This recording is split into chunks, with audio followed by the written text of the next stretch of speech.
A very good evening to you and welcome to the Business Day. I'm Dwayne Burbick. Today marks the 15th day of gain for the Jamaican dollar against the US, with the local currency continuing to hover at the 3-month low.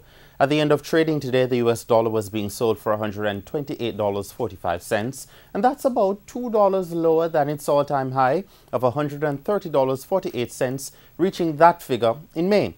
The Canadian dollar, however, gained and now costs $99.01.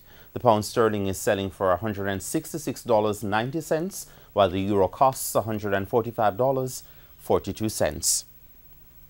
The Bank of Jamaica says the introduction of JN Bank earlier this year forced interest rates to fall faster than if a new bank was not introduced. The Bank of Jamaica says with the introduction of JN Bank in February, average interest rates offered by commercial banks fell to 14.98% by the end of March. At the end of the December 2016 quarter, the average interest rate was 16.21%. The Bank of Jamaica says without JN Bank, interest rates would have hardly changed and would have averaged more than 16%. Grace Kennedy is to broaden its manufacturing footprint in Jamaica with plans to open a 6th factory in the island. The factory will open next year and is earmarked to process a range of locally grown fruits and vegetables, primarily for export markets. It is to be located in Denbigh, Clarendon, and will create 70 jobs.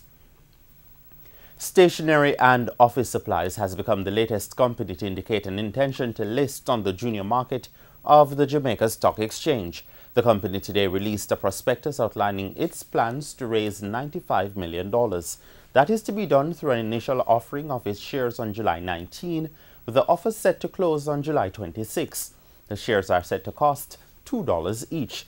Stationery and Office Supplies says it will use the funds for working capital as well as to liquidate debts and expand its operation by purchasing an adjoining property to its Beechwood Avenue, St. Andrew location.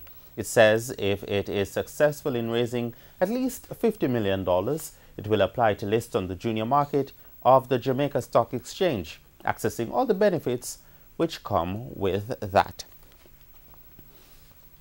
Trading on the Jamaica Stock Exchange ended today with the main JSE Market Index down more than 306 points, while the Junior Market Index lost 19. The winners of the day included Berger Paints, Dolphin Cove, Kingston Wharves, Medical Disposables and Supplies, Proven Investments, and Supreme Ventures. On the losing end were C2W Music, Caribbean Cream, Jetcon, Lasco Distributors, and the Sagicor Group. And that's your Business Day. I'm Dwayne Burbick. Good evening.